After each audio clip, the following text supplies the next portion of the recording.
Aral tungkol sa pananalangin. Nagkwento si Jesus sa mga tagasunod niya upang turuan silang laging manalangin at huwag mawalan ng pag-asa. Sinabi niya, sa isang bayan ay may isang hukom na walang takot sa Diyos at walang iginagalang na tao.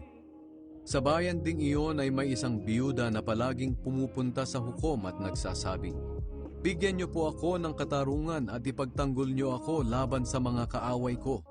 Noong una ay hindi pinapansin ng hukom ang biyuda.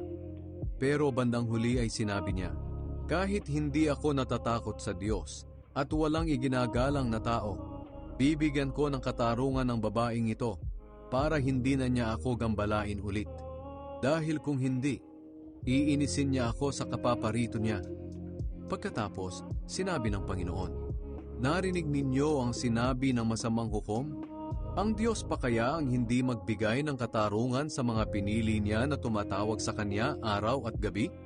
Tinitiyak ko sa inyo na bibigyan niya agad sila ng katarungan.